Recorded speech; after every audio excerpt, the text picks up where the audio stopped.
আসসালামু আলাইকুম দর্শক, আমি ডাক্তার মোহাম্মদ আসাদুজ্জামান লিটন, সহকারী অধ্যাপক, নাক কান ও গলা বিভাগ, টাঙ্গাইল মেডিকেল কলেজ হাসপাতাল। আমার রোগী সাইফুল্লাহর অপারেশন হয়েছে 7 দিন আগে। অ্যাডিনয়েড এবং টনসিলাইটিসের জন্য সাইফুল্লাহ আমার কাছে এসেছিল। এই টনসিলগুলো বেশ বড় ছিল এবং অ্যাডিনয়েডও বড় ছিল। এই অপারেশনটি সাইফুল্লাহর করা হয়েছে, টনসিলেক্টমি সাথে অ্যাডিনয়েডেক্টমি। 7 দিন পরে সাইফুল্লাহ আমার কাছে ফলো আপে এসেছে। সাইফুল্লাহ, তুমি কিসে পড়ো, কোন ক্লাসে?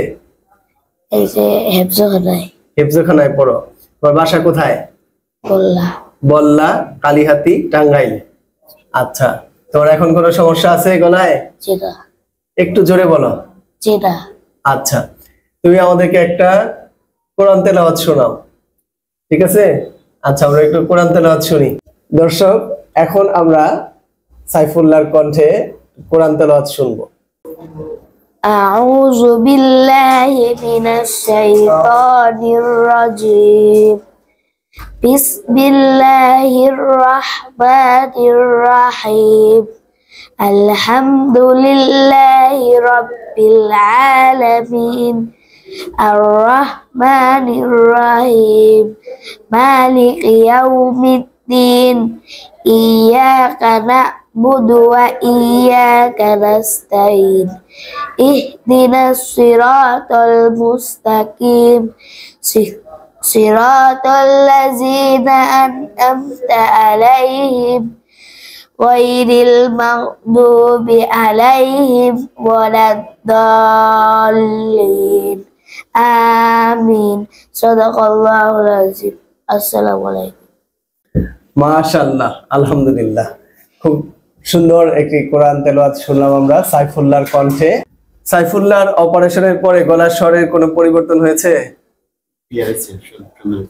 কোনো সমস্যা তো হয় নাই গলার? আচ্ছা দর্শক, আমাদের যারা শিশু রোগী আছেন বা যারা টনসিলাইটিসের রোগী আছেন, তাদের সবারই কিন্তু একটি প্রশ্ন থাকে যে অপারেশনের পর, টনসিল অপারেশনের পর গলার স্বর পরিবর্তন হয়ে যাবে কিনা বা গলার স্বর নষ্ট হয়ে যাবে কিনা। সাইফুল্লাহর অপারেশন হয়েছে 7 দিন আগে, আজকে ফলো আপে এসেছে এবং আমরা তার কণ্ঠে কোরআন তেলাওয়াত শুনলাম। তার কণ্ঠের কিন্তু কোনো পরিবর্তন হয়নি। টনসিল অপারেশনের কারণে টনসিলের গলার স্বরের কোনো পরিবর্তন হয় না। এই জন্য টনসিল অপারেশনের ক্ষেত্রে গলার স্বর নিয়ে ভীত হওয়ার কোনো কারণ নেই। সাইফুল্লাহ, তোমার কোনো সমস্যা আছে এখন? কি খেয়েছো? ভাত খেয়েছো?